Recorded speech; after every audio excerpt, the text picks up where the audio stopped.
nibyira abakozi Imana muzandega amatwi mumenye ikipe duhanganye nayo mumenye ikipe turi gukina nayo satani ndamushinyiko abantu badafite ibyiringiro cyari igitego kabisa. hari video nabonye Gifaru yego Nyira Pasika yego nundi mumere nari kumenya neza ndaza kuyishyiramo rwose bashima bari kwa Pastor Mignone bashima ngo yabajyanye Dubai. Ewe ndota ko nzagendera mu ndege baravuze ngo ugiye gupfa nagiye gusobanuza umuntu ndamubwira ndi narose nicaye mu ndege ati n'umukandara wawe wambaye ndi yego ati yo atugiye gupfa naho ngiye kubaho naho kumbi ni muri Sheraton niho ngiye kubaho niho ngiye gukomera niho ngiye kumenyekana uyu munsi ndi umusitari wa Yesu. Abantu bakahita babyurira bakavuga ati noneho aha niho babatangiyemo ibitambo. Uhita umenya umubyeyi umurera uwari we. Ongeraho ko kubera ya mavuta twajyaga no gutembera akadushakira imodoka akadushakira n'umusemuzi ugenda dusemurira akadupfumbatisha n'amafaranga ngo tudakandagira mu nyanya z'abahinde kubwaya mavuta atubibamo icyitwa idolari nari kuzava mbonye idolari nari nzi ko amafaranga ari ayitwa banki nkuru y'u Rwanda. Kuva icyo gihe ingendo ziratwitaba ndavuga ati Imana yambaye umunwa rwose ati ndavuga kandi koko wakumva uburyo avuga ati buriya rimwe na rimwe hari igihe uvugana sanaga batumva uyu muntu uburyo avugamo y'abana reka imbigame hakiri kare ariko uyu munsi namubonye yambaye umwenda w'abatinganye wumvise ariko nagize ngo ni AI ibiki video urayibonye narayibonye video turi kugendana huko tubanza tumenye ngo esaho i Dubai bagiye barahageze bahakora icyabajyanye we n'umutima we ni uzahajyana abantu bariya nabo bagezeyo yenda ibyo biragiye gukora ako kantu katubwiye neza ngo Mignone ati Mignone nongere nsubiremo neza Mignone we n'umutima we ni uzi yari kujya ajyana abantu ko rubivuze niba ari mu ijuru ni ubizi niba ari kuzimu niwe ubizi ibyo ni ubizi sadepana we yari kujya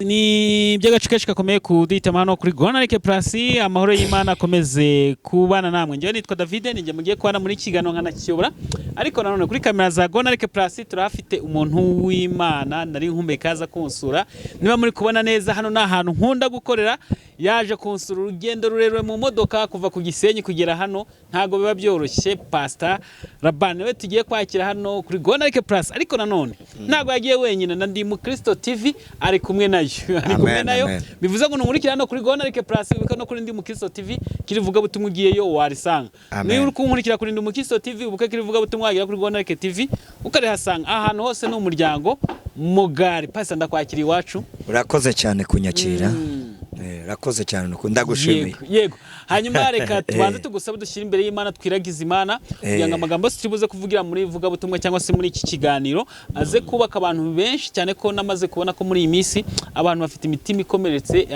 ikeneye kumva Imana bundi bushyashya ikeneye kubona abantu banyabo yego dushyira imbere y'Imana kugira ngo abantu aze kubaka Mana turagushimiye izina ryawe niryubahwe wakoze imirimo n'ibitangazo bana natwe uratwemerera ushima ko twagera kuri uyu mwanya kwa masa izina ryawe niryubahwe girira neza abana bawe badukurikiye ku binyamakuru byacu bagirire neza kandi utindane nabo ineza n'imbabazi zawe bitinde cyane ku bana bawe kugira ngo izina ryawe rishimwe data misemwa mudukunda nirukanye ikibi cyose mu izina rya Yesu Kristo ndaretse umwuka wawe kugira ngo azabane natwe ubwiza bwawe buturasire nisi data misa David uyoboye bino biganiro ndabariwe nanje data misemwa umuyoborwa ndabarinje hoko mwuka wawe amanukire kubana natwe kugira ngo izina ryawe rishimye kuko uri Imana isumba byose ngaho tubera Imana tubera umucyo tubera ibyiringiro Kristo misemwa mudukunda utuyoboze neza yawe n'ijambo ryawe bigume muri twebwe kubwa Yesu Kristo umwami wacu amen amen amen amen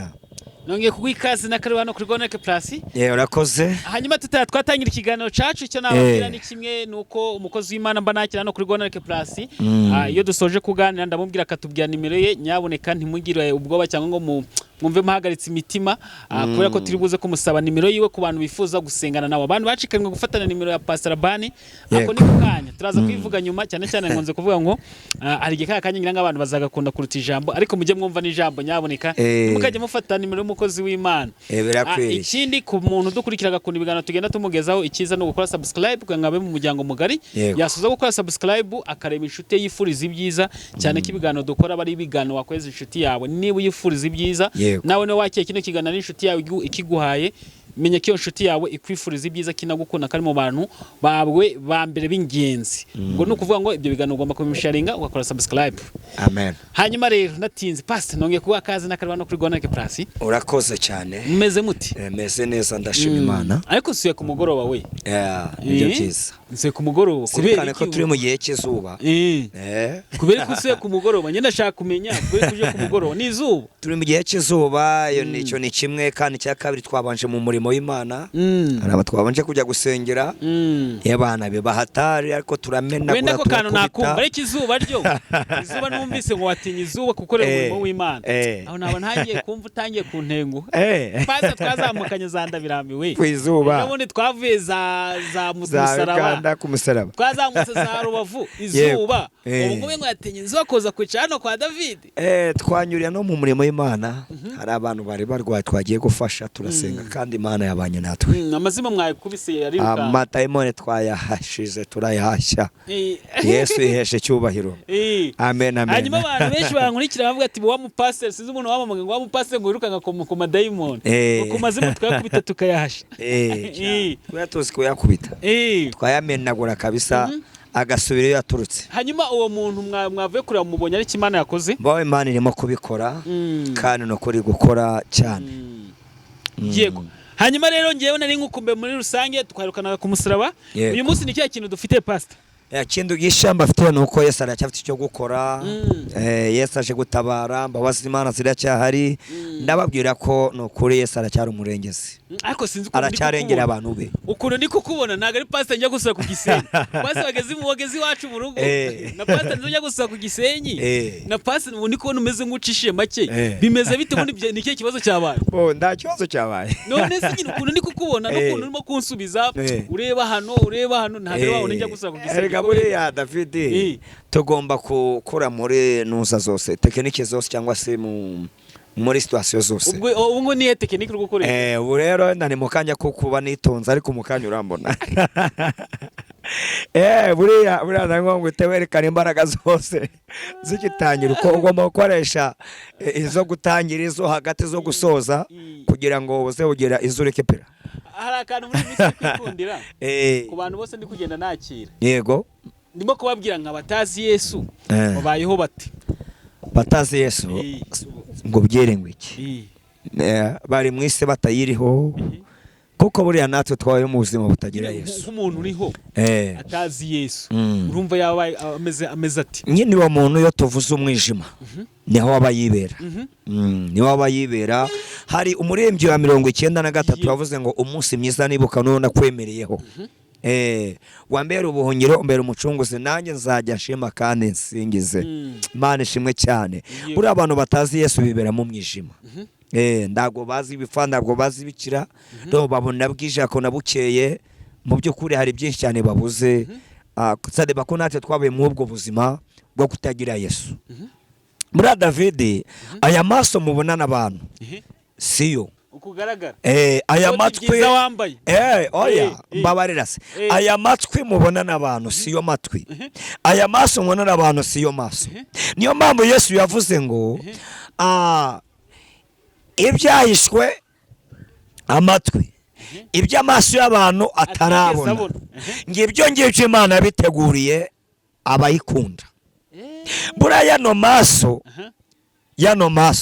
siyo maso yano matwi siyo matwi kuko twebwe twumva ibirenze aya matwi tureba ibirenze ya maso ibirende hande tubikura ni muri Yesu Kristo. Ni muri Yesu Kristo. Niyo mpamvu ushobora kukureba ngahinguranya no mu mutima wawe ngahenguranye ngabona n'ibiri hirya inyuma y'ikibambasi ukarebye ndimo ndatekereza nuko nyine mfite andi maso ukareba umugambi mu bindi kugupangira cyane ku buryo wowe tugomba kuba turi hamwe hano ukamenya umugambi mu bindi kugupangira none twa turi hamwe hano yego Imana ikanyongorera wowe ucibwira ngo turi guca mu kiganiro ariko njye nakujomeye nakumvise hari andi majwi wumvise hari ibindi bintu wasomye hari ibindi bintu mba ndi kumva buriya wowe utamenya ubwo rero n'abari muri Kristo tuba mu isi ariko turi abagenzi tuba mu isi ariko hari andi makuru twibitseho tuba mu isi twiteguye hari umuntu ejo bundi twaganiriye yego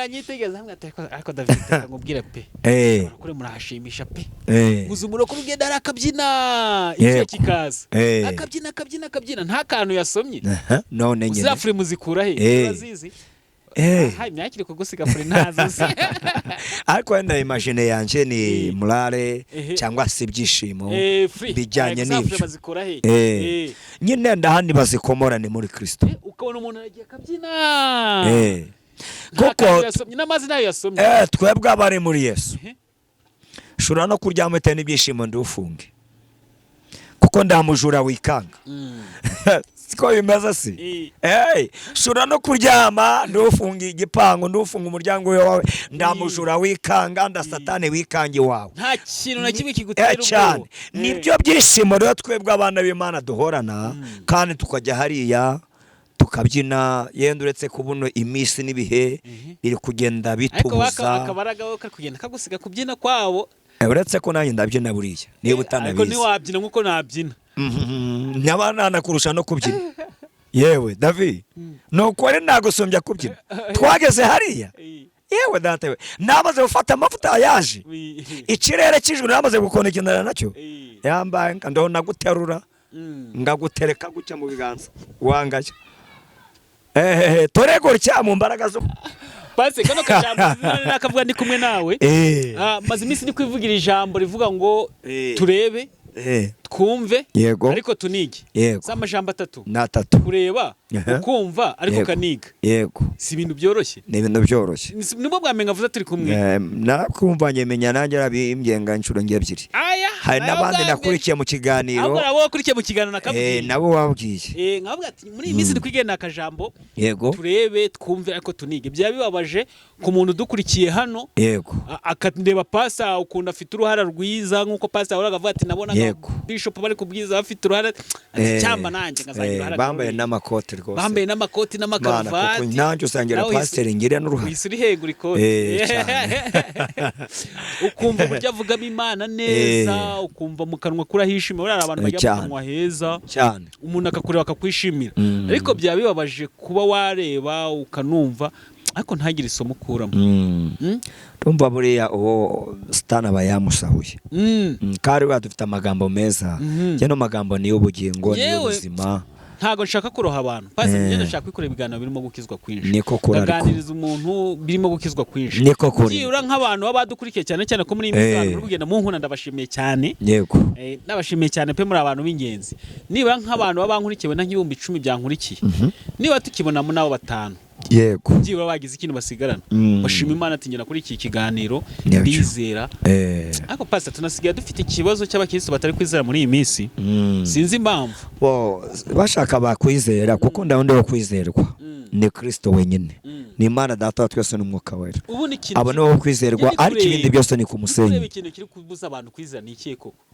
ikintu kiri kubuza abantu kwizera basi inararibonye reka nkwibarize inararibonye umuntu wakije muri 90 na kangahe ni 9 uzi imyaka bana mfite ari mike cyane nibwo rugukizwa rumusore muri 99 nararibonye gusanga abantu b'iyi minsi ari cyo kintu kibabuza kwizera yabure ikintu gituma abantu batakikizera byanyabyo cyangwa ngo bizere Imana turi mu isi kugendera ishaho gukakara bukene bukiyongera cyo ni icyambere none abantu bakagira byinshi bibagerageza cyo ni cya kabiri cya gatatu none tukagera no mu minsi yenda Imana isa naho yagwije abanza bari ko mbivuga abantu basigaye bato batabana b'iki gihe wahanura ni bahanuzi b'iki gihe w'abapasiteri n'abapasiteri b'iki gihe noneho yenda rimwe na rimwe ugasanga no mu bantu b'Imana namo harimo abantu batuzuzanya abantu ugasanga kandi ndako atakoze ngo akizwe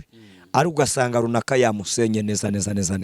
Ngiye maze iminsi kwibwirira abantu ati ntaga kwiyemera sino kwishyira hejuru ariko nizeye Imana irimo kunkoresha yego ngiye ndi kwihura n'abahanuzi banyabo yego niko kurari umuhanuzi urimo rwose kumwakira hano yego bantu mu nkuri kimuntu muzabona nakire w'umuhanuzi ari n'umuntu wabwiye ejo ariko David ukunda abahanuzi ibaze abwije jambo yego ngo David ngukunda abahanuzi ndabati nawuzwa n'iki gukunda umuhanuzi umuntu yakubwira ati mwana wanjye nubwo ubona ibintu bigucanze yego ariko ejo humura bizaba bimeze gutya ariko bara David nuko yenda turi mu iki gihe ngiki ariko umuhanuzi na kera kose yarubahwaga ubundi ari abantu batatu mu gihugu bo kubahwa wa mbere ni umwami umutambyi n'umuhanuzi bano bantu batatu baruzuzanyaga igihugu kikayoboreka kikagenda neza Imana igabwe cyubahiro ku mbande zose ugasanga abantu baratekanye niyo mpamvu rero gukunda umuhanuzi no kwiteganiriza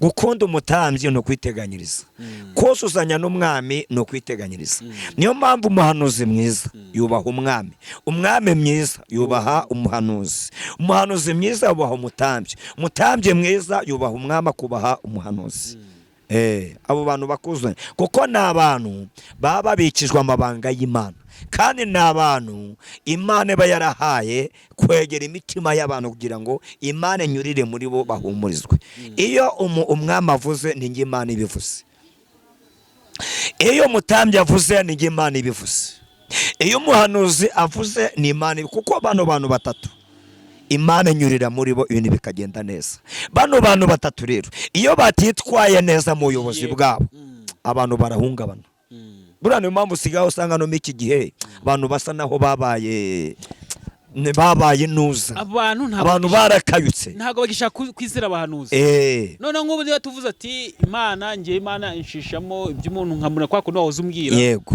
ati nyahingahinguranya umutima wa nkareba icyo utekereza ukugambira kwiyahura wenda n'urugero yego reka kwiyahura ejo bizagenda gutya yes abantu bagishaka kwizera umuntu nk'uwo ntago bagishaka kumenya amakuru yabo goresha avuga ngo niba badashaka kwizera Imana ubundi ndabyo Imana ikorera mu miyaga ndabyo Imana ikorera mu mbwa n'ihene Imana ikorera mu bantu Imana ikorera mu bantu amaherezo burara tereka da sinzongere kwiruka mu bakozi b'Imana nzaba ngiye nyine wabyanga wabyemera haraho uzagera ukenera umuntu hari n'umamagara akambwira David ngiye sinshaka kuganira n'abahanuzi bawe yego yewe ariko umuntu nkamusanga afite ukwizera guhambaye ngewe ujye babwira babivuga ijambo ry'Imana nzaryizereramo yego sinzahamagara abahanuzi kuko abona ahamagaye ukumvise nkubitamo akantu ngo kuko abona ahamagaye barantengushye ariko ndagukunda utambutse ijambo ry'Imana nyine ngagerageza kumwumva nkavuga ati yizera mu ijambo ry'Imana aho ngaho turi kumwe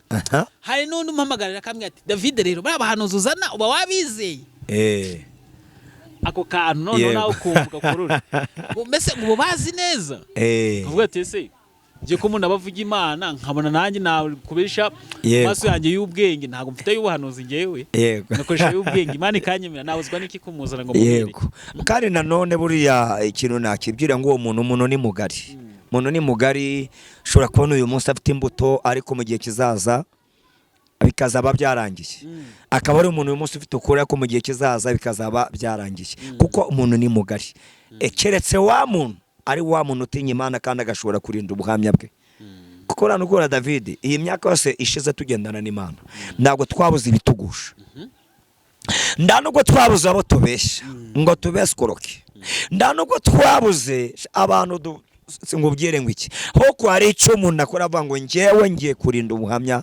bwanjye njye duce ndyame kare njye dukwe nyurwe n'ibyo umuntu akoze bivuye ku mutima we niko bimeze brother hari umuntu uherutse kunsura nayo n'umukozi w'Imana areba muri telefone yanjye asanze abadesipora mfite n'abatariko passer n'abandi kweri ukagira abantu bo hanze Canada America Iburayi yewe ukaba uciba mu nzu ingana gutya ukaba gifite indebe zimeze gutya ati ngiye bantu wabamba mu mwaka gumwe nabambakuyemo inzu nabambakuyemo imodoka ariko si ndabyo nashatse kumenya sibyo ndabyo nashatse kumenya sibyo kandi mwabenabo shagukubita ikintu y'abantu ukava mu byawe ndamuntu nigeze gukwira hano nasengeye wahuye n'umuntu mu mezi 3 yari amaze kumukura miliyoni 10 kandi aramubwira ngo bino bintu ngo byeya no bifuka ukabibwira umugabo akabwira undi uzararupfuye angeraho yapapye ibintu byakomeye nabati passer Labani maze iminsi ngukurikira ariko ngabona ndagukurura neza ariko begereye aha ni wowe ngiye kumenera ibanga unsengere nipfire kuko wowe nasanze ufite iby'ubugingo ngo ni wagiye kumenera ibanga fere namya ni wangiye kumenera ibanga nyuma nipfire unsengere nipfire kuko nasanze ufite iby'ubugingo arabimbwira amaze kubimbwira namya ngo humura ndabwo uri bupfe ambira uko byatangiye hamagaye umuntu afite ibibazo n'iki yaratangira abati dore akabati noneho okay zana miliyoni 2 dore ejo warugiye gupfa umeze ariko kandi abana bawe bagiye gusara umbise ariko akabibira ibyo byose mu ndagasukuma y'abana agiye ko nabona mu mesa 3 miliyoni ahoko n'amadeni atangiye kuyajyamo semyero umukozi w'Imana yatumujyamwe amadeni atasiyo mwe mudutega amatwi umukozi w'Imana tumujya mu ideni mujye mwitonda cyane huko umukozi w'Imana nuza mugasengana ukishyura ideni nawe we yatumije ujya mwiki mwamadeni mukozi w'Imana nusi ideni rihari rikishyurwa mukozi w'Imana nusi inzu ndaye kaboneka mukozi w'Imana nusa amahoro ndaye amahoro akaboneka mukozi w'Imana nuza rwasenyutse rukubakwa mukozi w'Imana nuza bakwirukanye ku kazi ugasubira mu kazi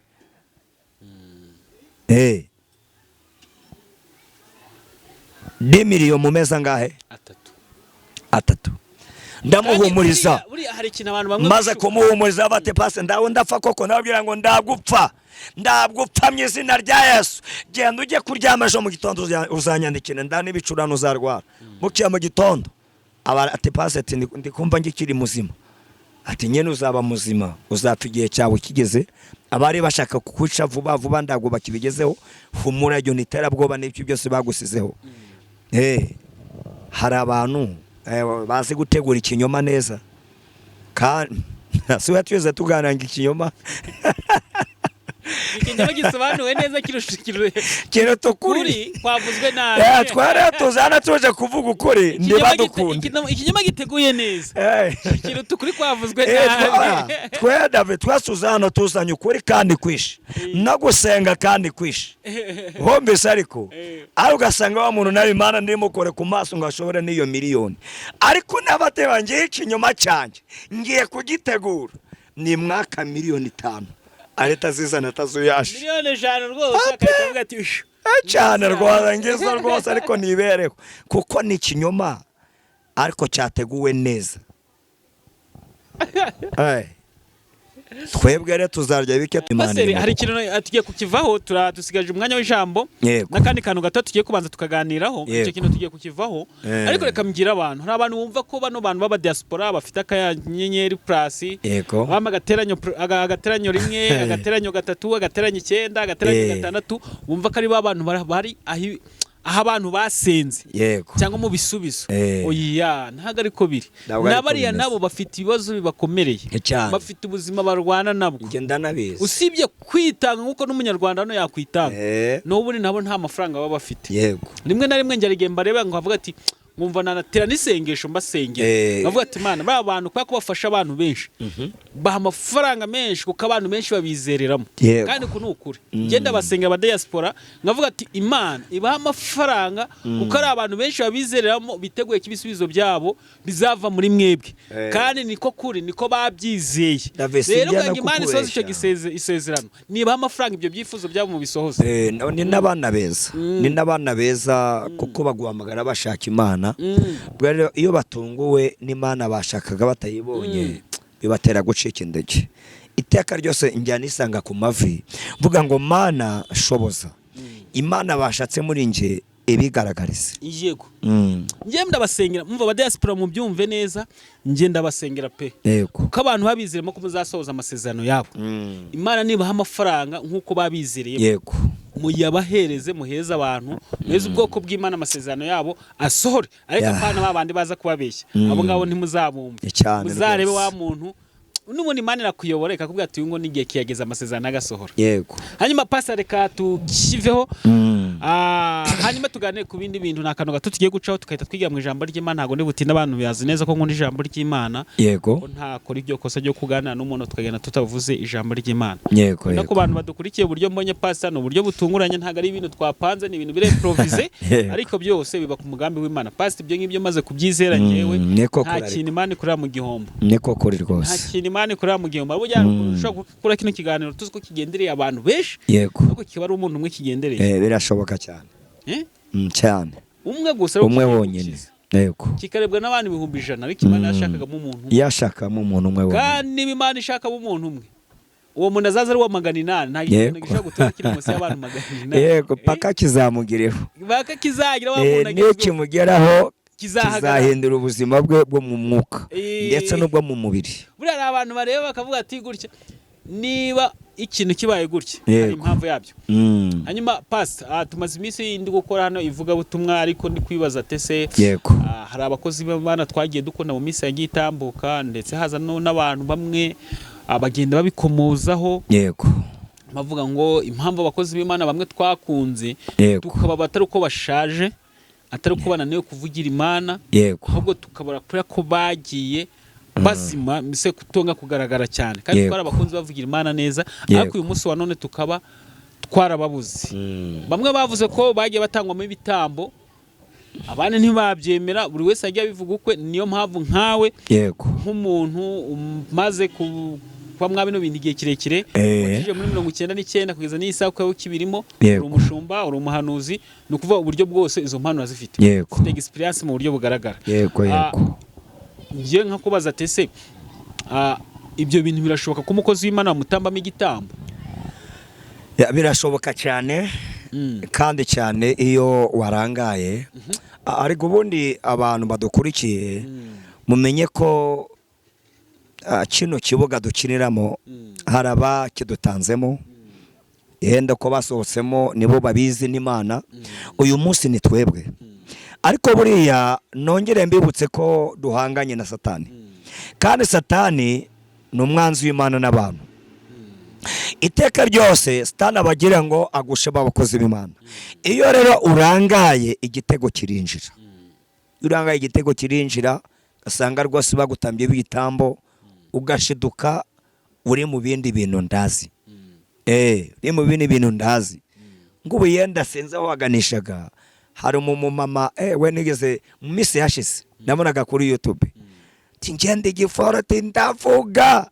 Gifaro we hakundi Gifaro yagiye Gifaro ari maza haje ni Zambia. Ni Zambia, hari batari Mozambique. Gifaro kubenga utaga mu bigaragariza ati ndavuga ati Imana yambaye umunwa rwose, ati ndavuga. Kandi koko wakumva urya avuga ati buriya rimwe na rimwe hani gihe uvugana sana gabatumva uyu muntu urya avugamo yabana reka imbigame hakiri kare. Ariko uyu munsi namubonye yambaye umwenda w'abatinganye. Wumvise ariko nagize ngo ni AI ibiki. Video urayibonye? Narayibonye video. Nabonye yambaye umwenda w'abatinganye, kandi uriya mwenda nabonye muri ADPR cyagiye byari byasakuje. Giye abatinganye ngo bari babinjiranye abantu ngabo, sebyo iriya darapo niryo bari bafite. Ubwo rero nshuti z'Imana kandi nshuti za Yesu, nibyira abakozi Imana muzandega amatwi, mumenye ikipe duhanganye nayo, mumenye ikipe turi gukina nayo. Satani ndamushinyiko, Satani ndagufitiye imbuwe. Iyo unyereye gato waraza gahombora, iyo urangaye gato waraza kinjiza ibitego byinshi, kandi ugasanga izina ry'Imana ryahawe icyubahiro muri wowe, ugasanga ritutswe nanone kuruta uko izina ry'Imana ryawe icyubahiro muri wowe. Ndasaba rero kugira ngo tube maso kandi tumenye ngo duhanganye n'umwanzi, kandi mugenzi wacu niba yarashwe kuriya, tumenye ngo nawe ni wowe wongere isubire ku mavuse bati Mana ndabara koko washobora uriya mudamu wowe uri igiki buriya hari igihe hari urwego rwose umuntu ageramo. Njye ndibaza umuntu aba yarangaye bingana ute ku buryo Satani aza akamwiba yari umukozi w'Imana yahagurutse neza ariko Satani arajaramwe ibyo mu gihe gitoya. Yego ubundi nibaza byagenze gute nose David ndamunyeshuri hagurukaga ari uwa mbere mu wa mbere nanone hakabara kandi kana kamucunze ka Dominye habatereka da tekinike ntiyanzindishaga nanjye ndajya imbere ye ugasanga uvuye ku mwanya wa mbere yageze mu ba gatanu cyangwa mu ba gatatu bibasa byagenze gute. Hari video nabonye Gifaru yego Nyirapaska yego n'undi mumere nari kumenya neza ndaza kuyishyiramo rwose bashima bari kwa Pastor Mignone bashima ngo yabajyanye Dubai yego abantu bakahita babyurira bakavuga ati noneho aha niho babatangiyemo ibitambo. Mo uretse ko noneho nasubira inyuma kuko ra David turi hano ariko Imana iri kutubwira indege iri kutubwira ama passport ngize amahirwe nabona ubimfasha mu isezerano rigasohora kandi ibisubizo byacu biri mu bantu masezerano acari mu bantu nk'ubu ngawe ndashaka ahantu nzanyuze ivuga butumwa ryanjye ngo rirenga umudugudu sadiba kwenda niba ndabuyarirenza akarere ariko Imana kunyuriyemo turi kugendana bishobora Pastor Mignone ashobora kubajyanayo mu buryo gukunda abakozi b'Imana no kubageza aho yagejeje aho yageze kandi bura David uwazamutse ni uzamura abandi turi kugendana huko tubanze tumenye ngo esaho i Dubai bagiye barahageze bahakora icyabajyanye bahabaye uti yego barahageze bakora icyabajyanye burya uri umwana w'ubugingo ushobora kugenda wagera bakontorage ikirere ngo bakontorage ikirere ngo baga bari mu etage bagakontorage ikirere ngo numvise bavuga muri video abantu bankurikiye naza kubashyira mu gakiya rwose mu kareba ngo bakontorage ikirere ko bayoboze bivugira ntago bavuze ngo wenda ngo twarakubise ngo tukubita umuzima rirukanka ngo bavuze ati twaga twicaye mu kirere tugakontorage ikirere twarangije ngatuzana mu mazi ngo tugenda mu bwato ngo tugenda twumva umunyenga wa hehe wo mu mazi tubyinira hehe hejuru y'amazi ntabwo bigeze bavuga ngo bakubise umudayimoni arirukanka niyo mavugambo nagiye numva bashima Bo simbizi yenda gukontorora ikirere sibyo nanjye iryo jambo njya ngunda kureti uyu munsi ni mu mavuta ni mu kirere kimeze neza yewe ntagaruka nkuko bayivuze sibyo si utabongerera bo rero utabongerera bo ikirere yenda bakontoroye amazi bagendeyemo simbizi kuko amazi ni menshi kandi inzira zijyana abantu mu mazi ziratandukanye turi kugendana baratubona ku mucangi wacu bagiye koga benshi se nako baje koga ngiye nshobora kujyamo ngiye koga ngoga da ngidumbagura ngataha ariko ndaganda ngiye koga afite indi misiyo yiwe ubwo rero amazi aratandukanye biterwa n'uburyo bagiye kuyoga reka twumva amazi twese tuzi biterwa rwose kandi nanone n'ikirere hari abagenda mu ndege sibyo si hari abagendera ku dutaro ariko bose bari hehe bari gukontorora ikirere sibyo si ubwo rero nibo bazi ikirere bahanganye nacyo nibo bazi amazi wabajyana ku nzu ndende bumvise ngo ku isi ndende n'ubuzima nk'ubwo nanone ku ruhande rumwe kumva no gushima ko abakozi b'Imana ko bateye imbere ko nabo babonye ubundi buzima batariye ariko nanone wajya kumva ubwo buzima ukumva ugizima kabazo none ugasanga abantu bamwe babivemo bajya ku ruhande kumva nabwo ni ikindi kibazo gusa David hano yenda nzi ko Imana igira inzira nyinshi Imana yakunyuriramo yanyura muri runaka cy'Imana yamvuzeho kigasohora Imana igukoresheje sibyo we n'umutima we niwe uzahajyana abantu bariya nabo bagezeyo yenda ibyo barabiye gukora ako kantu katubwiye neza ngo Mignone ati Mignone nongere nsubiremo neza Mignone we n'umutima we niwe uzi yari kujya ajyana abantu ko rubivuze niba ari mu ijuru niwe ubizi niba ari kuzimu niwe ubizi ibyo niwe ubizi sadepana we yari kujya kuko ra David umutima w'umuntu ndaburya ruswa yego yari bibi abari bibi yari byiza abari byiza shura kuzana nambaye costume imeze neza cyane mukambona nginyanye ngamarayika ariko mu mutima wanjye ngewe nzi ko ndi diamond muri kiriya giterane muri iriya nama nubwo nambaye costume ngewe nzi ko nshaka kwica runaka none umutima kwica se ni mwiza nose umboneye inyuma nambaye costume wambonamo kwica keretse Imana igukoze ku maso bya bindi twavuze. Niyo mpamvu rero bari abakozi b'Imana nibo bazi ukuri kw'imitima yabo, kandi Imana ni umucamanza. Ngakunda ijambo ry'Imana avuga ngo muzatungurwa no kubona abo mwakekaga batagezeyo, babane mutakekaga aribo batashe ururembo rw'Isiyoni. Imana niyo bazi nabo ubwabo. David nshobora kuza hano ngabira ngo mvuye bunaka hani ngubye ngo tuve, ariko mvuye hano muri roche mvanyeyo n'umugore kandi ngenga kwakiye kwa afite mu masa cyane niyo nabanyafite simbite nambibona uko ngukore nubwo mubwiye ngo mvuye gusengera umuntu, nubwo ngiye mvuye hano humvika, ariko ngabanza handi mu mutima wanjye yarema utariko uvuye hano habi. Umucamanza rero wa mbere ni umutima. Niyo mpamvu umuremyi nakonze ngo bazatinya guhinguka imbere ye, ngo bazandika ubwoba gusa. Uyu muremyi njya mukunda cyane, njyewe n'umutima wanjye niwe uzandera gutenyuka bone ngabona ngaca hariya ku rurembo.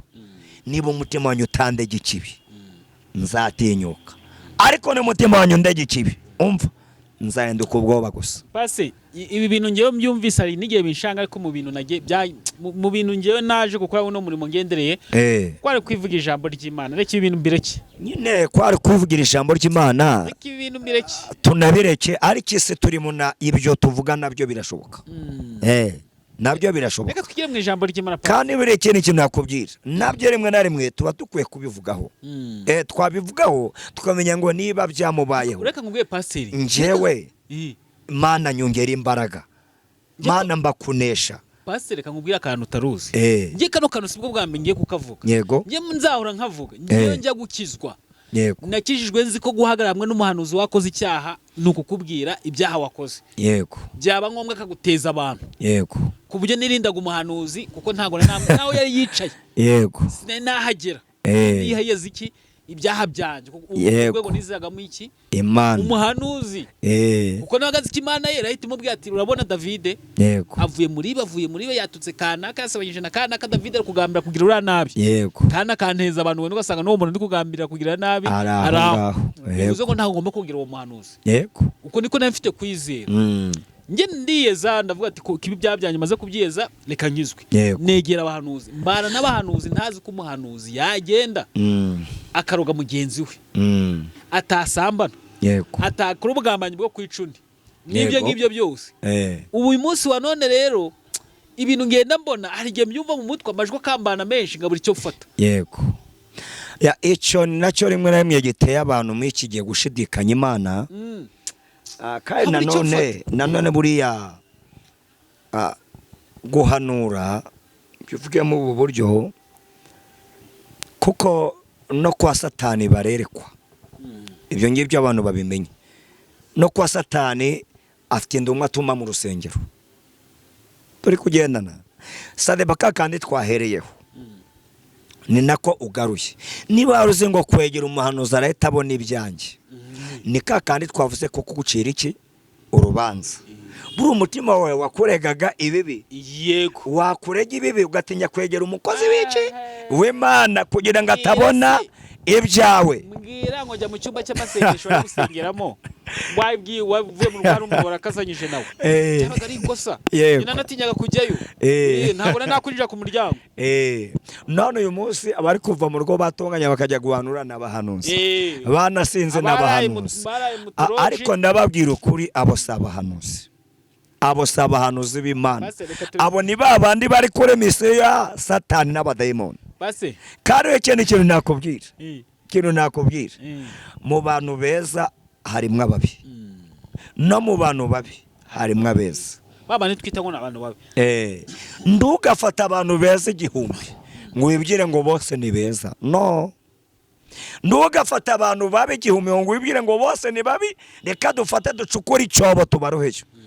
Reka muri bari abantu babi igihumbi harimo abeza bazatungurana mu gitondo n'ejo bundi. Reka tubigenze gutyo kugira ngo bidakomeza kunshanga mu mutwe ngo byankuramo no kwizera kwanjye kuko nge nizera ko Imana ikora byose nta mpamvu yo kujya imbere y'Imana ufite icyaha. nani nabyo bintu ngiye kubabwira. Twizere Imana, twiyeze niturangiza dukurikije ijambo ry'Imana. Amen. Ibyo bintu bikurikiranye cyane rero mba numva birenze ibitekerezo byanjye. Yego. Urumva? Rimwe n'imwe ngatanga nkavuga ati nzahitamo nde. Ariko umuntu bwenge bukanyobora. Yego. Kagira uhitamo. Kagira ugendana nawe. N'abantu ndi kubashishikariza ati rero mw'abantu dukurikira hano. Mukurikira amacano menshi, mukurikira abahanuzi benshi. Yego. N'abavuga butumwa benshi. Mugira umutima ushishoza wumvise n'ibyo umuntu ari gutangaza n'ikindi ari gutinya kuvuga. Yego. N'ikindi ari gutinya kuvugaho neza. Yego. Mugira mukoresha umutima w'ubwenge, mukoresha ubwenge. Nimurangiza ndizira ko muzaba muri yisi kandi mukabwirwa n'Imana neza, umugahura n'abantu zibanyaba nkanjye bazajya sinanabivuze. Yego. Abanyandikira ni benshi kwakira. Yego. Hari none napanze avuga ati uyu munsi turakorana. Umunsi wa mbere njya kumureba. Nibonera undi muntu Imana iramukereza. Umunsi wa kabiri njya kumureba. Turakora ahita avunika akaguru. Ndi twakorana. Umunsi wa gatatu ngiye kumureba barambwira ati wa muntu ibyo yakoze ati yasambanye. Bamufashe. Kandi ubwo nemaze akabiri kumwaproaching ati tugane n'umukozi w'Imana mpamagara. Yego. Mpamaganya approaching David tuzagana ati bamufashe. Ndifata ngaho. Imana ishimwe rwose. Imana ishimwe ko yagize ute? Pastor dusiganye iminota nk'itanu gusa. Yego. Sinzi ko uri buze kubigenza. Nibura dusome ijambo ry'Imana nturisobanure. Ntabwo turi butinde. Ni iminota nk'itanu gusa mu minota mike, minota itanu tugiye gukoresha. Reka tuyikoreshe neza. Muri byinshi. Twabaye muri byinshi. Reka tuyikoreshe neza, twabaye muri byinshi. Byo gukorera Imana. Reka turebe ijambo ry'Imana hano. Ijambo ry'Imana hano mu itangiriro igice cyaho ni cya 40. Turasoma ku murongo waho wa 23. Igice cyaho ni cya 40 turasoma 23. Itangiriro igice cya 40 turasoma ku murongo waho wa 23.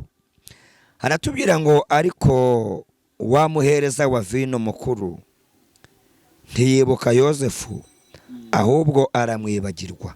Yego. Nongere nsubiremo. Yego. Ariko wamuhereza wa vino mukuru ntiyibuka Yosefu ahubwo aramwibagirwa. Reka dusimbuke dusome hano nk'itangiriro nanone igice cya 40 na kimwe ku murongo wa 37. Haratubwira ngo iyo naminezeza Farawo n'abagaragu be bose. Farawo abaza abagaragu ati tuzabona hehe umuntu umeze nguyu uri mu mwuka w'Imana? Farawo abwira Yosefu ati kuko Imana ikweretse ibyo byose nda wundi munyabwenge w'umuhanga muhwanye.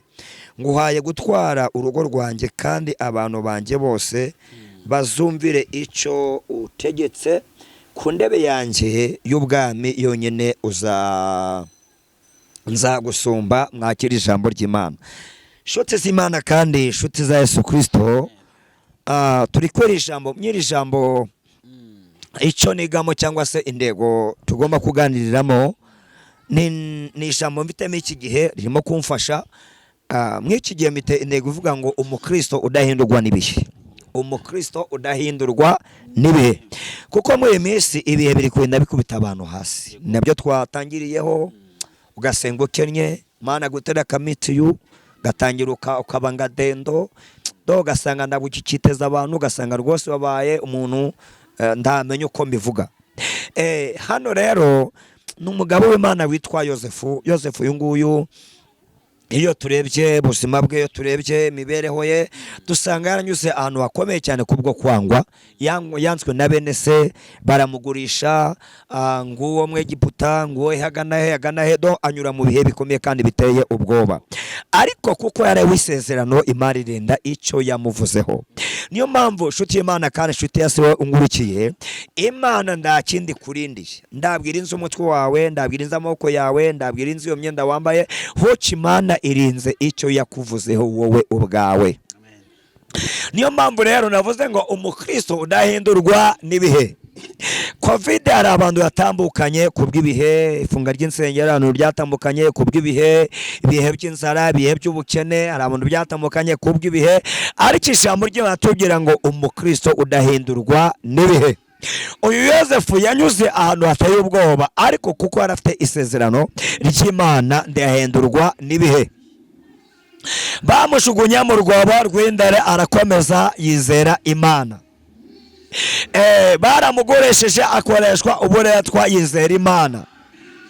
Igihe cyarageze ashirwa mu nzu y'imbohe. Maze gushirwa mu nzu y'imbohe ndiyahindurwa n'ibihe, arakomeza yizera Imana. Aho ngaho muri gereza Imana imuhera mu ijambo. Iyo uri umukristo udahinduwe n'ibihe ngo bigutware, urakwiye guhabwa ijambo mu gihe gikwiriye.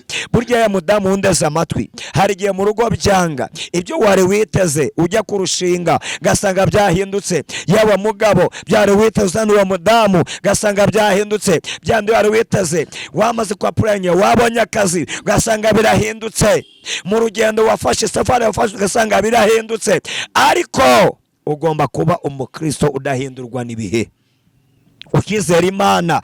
Wabyiriwe nduhindurwa n'ibihe, waburaye nduhindurwa n'ibihe, wabonye akazi nduhindurwa n'ibihe, utanakabonye nduhindurwa n'ibihe, ugakomeza ukaba uriwe muri Kristo, Imana yacu igahabwa icyubahiro. Yosefu rero njye mwifatira icyitegererezo ndetse ngamutumbira cyane. Yanyuze ahantu hagoye, ariko Imana ibana nawe kubwo kudahindurwa n'ibihe. Imana isohoza isezerano yari yaramusezeranije. Hano 23 muri 40 hatubwiye ngo uwo muhereza aramwibagirwa. Amaze kumwibagirwa, ariko Yosefu arakomeza yiringira Uwiteka Imana ihoraho. Burya se gitangaza k'abantu mwasenganye, abantu mwiganye, abantu mu muryango bazamuka bakagusiga hasi, ukabugisaba umunyu, ukabugitega igare, kuko bakwibagiwe. Ariko wowe nduzahindurwa n'ibihe, igihe cyawe nikigera Imana izagutabara. Hari abatwibagiwe David, nshuti yanjye wundeze amatwi, hari abakwibagiwe, ariko wowe nduzahindurwa n'ibihe.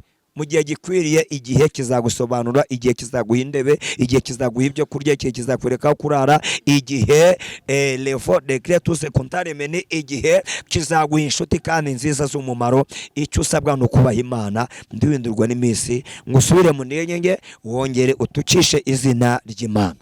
Ni hano nsoreje, mwakire neza ijambo ry'Imana. Imana ibambere umugisha. Amen, amen. Pastor, turagushimiye kubw'akanya kawaduhaye. Mu by'ukuri ntago babyoroshye kukubona, cyane cyane n'ubu ngubu kugufatisha birumvikana uvuye mu kandi kazi, ariko byose n'akazi k'Imana, n'akazi k'Imana. Amen. Ngenda gushima by'umwihariko kuko ntabwo dutenkwa, kandi ngushime kubw'abantu benshi ugenda ufasha. Yego. Ngenda banyandikiye muri comment wo mu pastor atafashije. Turagerageza. Nawe azamubona. Turagerageza nokuri. Uko dushoboye. Kuko ntabwo twakora iby'Imana itadushoboje. Ibyo yadushoboje nibyo dukora. Hanyuma nkunze kuvuga ati pastor, niba mureba neza twamenyanye kera, kugeza n'uyu munsi turacyari kumwe. Abakurikirana Umukristo TV bazigenda bareba ibiganiro twagiye dukorana kira kuri Umukristo TV biracyahari. Hashize igihe kinini. Hashize igihe kinini, ariko n'uyu munsi Imana yacyaturinze. Amen. Bwiyo mpamvu rero pastor ndagushime cyane. Amen. Nshima n'abantu bose badukurikiye bakaba batanga ikiganiro cyose. Yego. Bakaba bageze ku musozo wacyo. Amen. Hanyuma rero tugeze muri kakanya keza ko gufata nimero y'umukozi w'Imana nkuko nabibabwiye. Yego. Reka banza duhiyo nimero nangize mubwire ikintu dukurikirizaho, ni ikintu gikomeye. Yego. Ni ikintu gikomeye, banza duhiyo nimero. Nimero ni 0788 53 iboneka kuri WhatsApp. Nubundi pastor, nta munsi utaduhaye akanya kawe. Yego. Hari abantu badukurikiye hano, mu by'umwihariko hari umumere w'inshuti yanjye. Yego. Nivuga umumere w'inshuti yanjye arabyumva, na nimugana namvuganye nawe. Yego. Ni inshuti yanjye. N'abandi benshi bafite ibyifuzo, ari ababimbwiye byakemutse, abo ngabo ntago tubagarukaho. Abandi bafite ibyifuzo bigeze bibaremereye. Yego. Dufata akanya dusengere, dufashe gusengera aba bantu bafite ibyifuzo bitandukanye. Abantu babona bari mu buzima butaboroheye, babona nta kizere cy'ubuzima. Abantu babona ibibazo bikomeje kugenda bibasatira aho ngo bigabanuke, kandi Imana yarabavuzeho. Yego. Kugira ngo Imana yongere igirute ibagarukeho. Yego, yego. Bikaro dusengera aba bantu. kato basengere kandi natwe harimo inshuti zacu twandikirana nazo buri munsi. Hari numba amagaye ndi hano kuri kamera muri uko mufata yakomeje kunshaka ariko nahumuri mwijuru hari Imana itabara iberaho si cyarimwe. Nukuri rino sengesho ngiye gusenga nawe wumve ko ngusengeye mwaba bana na babandi twandikirana babane tubona kuri groupe ku magroupe namwe tugiye gusenga Imana. Reka rero dusenge.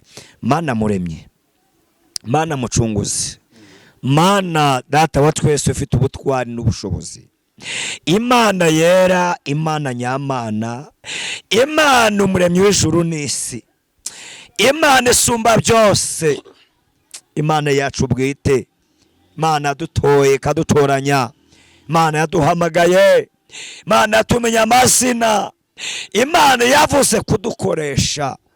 Data mwiza njiye bugufi kubw'aba bantu, njiye bugufi kubw'aba badamu, njiye bugufi data wa twese mwiza kubw'aba bakobwa, njiye bugufi kubw'aba bamama, njiye bugufi kubw'aba basore, njiye bugufi kubw'aba bapapa.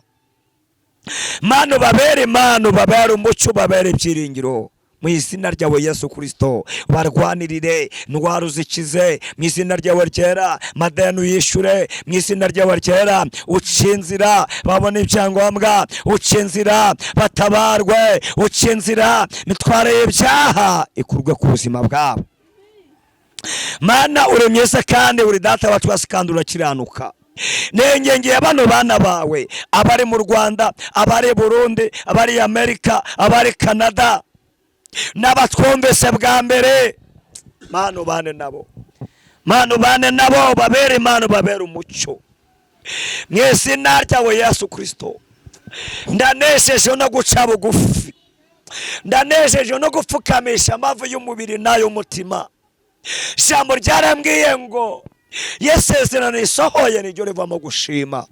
Wavuze kuzabatabara, wavuze kuzabagirira neza, wavuze kuzubaka ingo, wavuze kuzababera muganga, wavuze kuzabacira inzira bakagera aho wasezeranije. Mana ni wowe wakora ibyo byose, wavuze kuzishura amadeni, wavuze kuzatanga ubukwe mu izina ryawe ryera, kandi urugo birimo isezerano, bukwa buri w'isezerano. Data wakora imirimo n'ibitangaza. Bano bakobwa bacu ndabasengeye bagumiwe, data ubaca barashatse imyaka irashize n'indi batarasama, kandi urubyaro ruri w'isezerano mu izina ryawe ryera. Mu byo udusezeranya no kubyara. Ndabasengere mu izina ryawe rikomeye kugira ngo bane naba ubabere Mana, babere umucyo, babere ibyiringiro. Kristo mwiza, yo haleluya. Urakoze kumbwiye kuje kubikora, urakoze kumbwiye kuje kubatabara. Izina ryawe nirishimwe. N'uyu bari bagiye kumusohora, urakoze kumuhaye kuba mu nzu. Izina ryawe niryubahwe. Haleluya. Lefodo tadegrerime. Urakoze Kristo mwiza, urakoze kuno uyu muhagurukije kuri iki gisasiyo cy'uburwayi, urakoze kuje kubikora. Izina ryawe nirishimwe. Urakoze data wa twese mwiza kongera kubaka ingo zari ziri gusenyuka.